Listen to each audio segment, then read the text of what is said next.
인천의 한 아파트 주차장 입구에서 30대 여성이 폭행당하는 사건이 벌어졌습니다. 피해자는 변변한 저항도 하지 못하고 일방적인 폭행으로 갈비뼈가 부러지는 상해를 입었습니다. 어떤 일이 있었던 걸까요?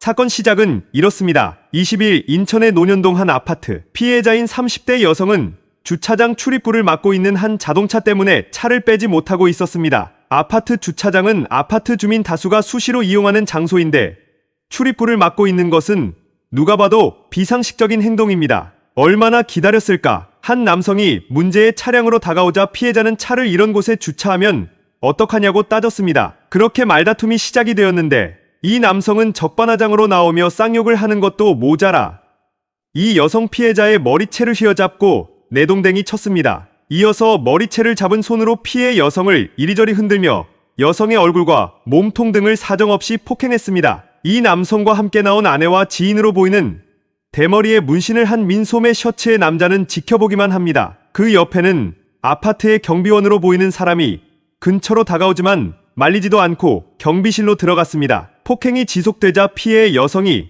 그나마 할 수 있는 방어라고는 가해 남성의 티셔츠를 잡고 당기는 것 외엔 없었습니다. 그러자 옆에 아내가 나서 말리는 듯한 신용을 하다가 굽 높은 운동화를 신은 발로 피해 여성을 아주 세게 내려칩니다. 그렇습니다. 아내까지 이 피해 여성을 폭행하여 부부가 무차별 폭행을 한 것입니다. 피해자가 끝까지 옷을 놓지 않자 남성은 셔츠를 벗어던지고 폭언과 함께 피해자 얼굴에 침을 뱉습니다. 이 폭행 사건으로 피해자는 현재 갈비뼈가 부러지는 상해를 입었으며 입원을 요하는 전치육주의 진단을 받았습니다. 하지만 폭행 피해로 인한 정신적 트라우마와 합병증을 생각하면 육주는 정말 최소한의 진단인 것을 알 수 있습니다. 피해 여성은 같은 아파트에 거주하는 가해자를 만날까 너무 두려워하고 있는 상황입니다. 여기서 끝이 아닙니다. 가해자 부부는 자신들도 피해자에게 맞았다고 피해를 호소하는데 쌍방으로 만들려는 속셈일까요? 폭행에 대해 처벌이 너무 가벼워서 대낮에 부부가 합심해서 구타를 한 걸까요? 이 사건에 대한 인터넷 댓글 반응을 보겠습니다.